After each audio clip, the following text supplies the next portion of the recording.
Hey guys, welcome back to the channel this evening. I wanted to show you a tool that I've had for several years now, but you don't see it a whole lot except maybe in some of my old videos in the background. And that's because this has lived underneath my router typically in my shop trailer. And this is the Dewalt Power Station. This has a 15 amp output plug-in when you have 4 batteries connected, and as you can see we currently have it plugged in because this charges 4 batteries simultaneously as well. So if I take off one of these are obviously fully charged now. You can take one off, go ahead and pop another one on, and you'll see this light will begin to flash. It means this is charging now. If the yellow light came on, that would mean there's a temperature delay for either hot or cold. If a battery is too hot or too cold, it cannot charge properly. So it will lock it out until the battery reaches the right temperature. There are just so many cool applications for this thing. It has handles here for both ends of it for picking it up. It is fairly substantial with 4 batteries on it, especially if you get very many of these huge flex volt ones. But I wanted to show you here that you can put a flex volt. This is a 9 amp hour flex volt here. These are all 3 20 volt batteries, 6 amp hour and 2 5 amp hour batteries. On this, we'll go ahead and swap it back to the fully charged one so that light will go ahead and turn off. So we know this is fully charged. We can go ahead and unplug the unit right here. You can see, just take your drop cord right off. You don't need that anymore. This has, right here on this end of the unit, we'll go ahead and just kick it down here where we can see what we're talking about. Right here on this end, you have a plug-in where just male prongs sticking out that the female end of your plug will connect to. Then over here, you also have a normal 120 volt plug-in that has a 15 amp circuit. Then right here is the power button. So when you're charging, you cannot also have power output. It's one or the other. So once you're charged up to the point you want to be, you can plug in your device or just hit your on button here. So we'll go ahead and turn this on. You'll hear the tone, and now the red light is illuminated, and that means we now have 120 volt power here with 15 amps. Now, the wattage of this unit is right here on the front. You have 1800 continuous running watts, kind of like how they rate a generator. And this end will let you know you have 3600 peak watts. And that is, you know, when a motor just first starts up or an air compressor or something like that, sometimes there's a very high drain to get it started. And this will be able to push up to 3600 to get that started, and then 1800 continuously. There is a fan built into this so that if you're drawing power rapidly, you will hear a fan come on in this unit to keep everything operating at a cool temperature. There's another nice handle here on the front that kind of keeps you from smacking into it, or allows you to also carry this, you know, like a briefcase if you'd want to. Which that's generally the way you want to carry it unless you have it fully loaded up here with batteries, and then both ends is kind of nice. Now, one of the things I've used this for significantly is powering my tool trailer. My tool trailer has just a male outlet on the outside where I can connect to shore power at people's homes or wherever I'm at. But if I pull into somewhere and the power is off, I still need to be able to work. So all I have to do is on the inside of my trailer, I have a cord that I hardwired in that just has a plug on it, and I can just plug this unit directly in. And this unit is plugged in all the time in my trailer as a charger, so I have all these batteries going. If I need it to power the trailer, all I do is switch my cord, get my other cord, plug it into the trailer, press the button, and then all my lights, my things like my routers, my miter saws, everything works right where it's sitting in the trailer. One of my friends, Rich Alexa, over on Renovations and Repair channel, he does his in a very nice complex way with the pure sine wave inverters and all that stuff. So if you're curious about doing a real build out of powering your trailer with solar and all that good stuff, he's a great one to go check out. I'll try to remember to stick a link to his channel down in the description below.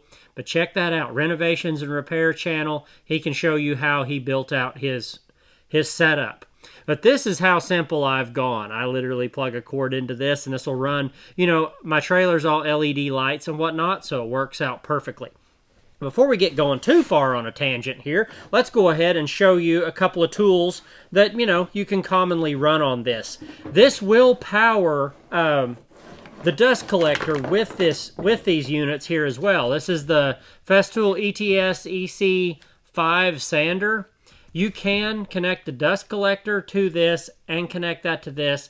At least the more normal one I use with this is just the little CT Sysvac, and it has worked just fine for me.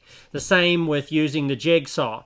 We're just going to show just these operating here right now because I have all my dust collectors on a job site today.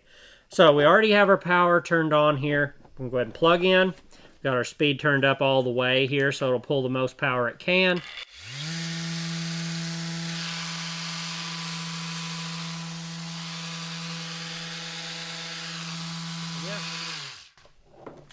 Isn't that nice, that pad brake on that ETS? That is literally one of my favorite sanders. Anyway, I could say that about almost every Festool sander though, unfortunately. So you can see that will power that just fine, but I believe this is only actually pulling 400 watts. So it's not even making this thing breathe a little. So I believe the jigsaw is also the same, 400 watts. So obviously this is no problem. We're going to throw a load on it in a second, though, with an air compressor and show you how it handles that. But let's go ahead and kick this jigsaw on and show you how this works. We're now powered by the power station.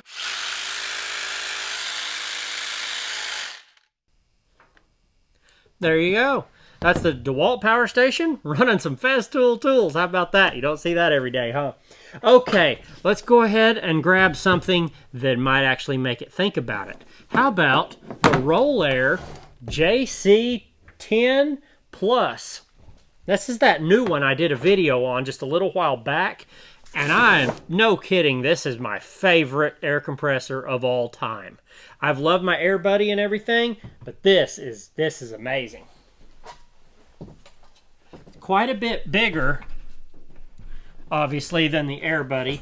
This is a decently large compressor. It will keep up with your trim guns and all that stuff very well. And if you were just one person maybe running a little one framing gun or something like that, the sound of this alone would be worth waiting on it once in a while, even if you're a high demand user. Just wow. Okay, let's plug this unit in and see what it does to the Dewalt. How about that? We have air compressor going, and I don't know if you can actually see the air gauge going up, but we'll roll it right up there where you can.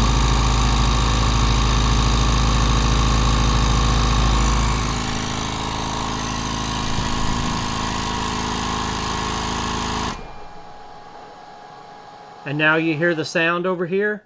This sound after the compressor stopped was the fan in the Dewalt Power Station. It kicks on just while there's high demand. So I'll try to throw a few specifics on that air compressor up on the screen for you so you can know what kind of power that's pulling and what size compressor that is. But I highly recommend that compressor if you're ever looking for one. But it will run off of this. So for me, this thing is stupid quiet. And this thing is as well. There's no generator fumes, there's no nothing. So for me, being I have my nice four-port charger here, if I'm on a job site and I don't have power and I need to run trim, if I even suddenly needed to air up my tires all the way and I didn't want to, I do have a little Milwaukee deal and we'll talk about that one day too. I love that thing.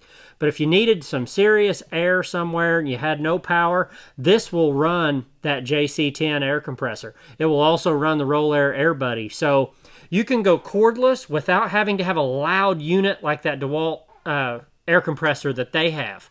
That is a quite loud system over there. And this is not. So I love it. Anyway, this has been great for me. That's the uses I've had for it. Have any of you guys run one of these or run something similar? There's a lot of power stations coming out now. I know I saw Ego has one. Some of the tile guys really test them hard. But this ran my Dewalt table saw, my Jobsite Dewalt 10-inch. up until I got rid of it and got the new saw stop. Now, this will not run the saw stop.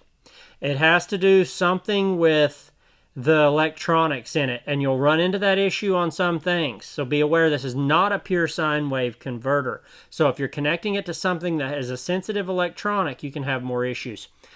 Connecting it to like my Festool OF1400 router, a lot of digital circuitry in that router. Maybe about 1 in 5 times you pull the trigger on that router will it actually turn on, and so I don't use it with this. But for the jigsaws, the sanders, and all the normal equipment, runs great. A chop saw, miter saw, the Milwaukee band saw, all that kind of stuff. You got a porta-band you need to run that's not battery, this will juice it right up and go. So you just have a full-on 110 outlet right there on your job site. So thank y'all for watching. Appreciate y'all being here. Don't forget to hit that like button if you like this video and you want to see more of them. Hit that subscribe button down there too, and we'd love to have you on board. See y'all on the next one.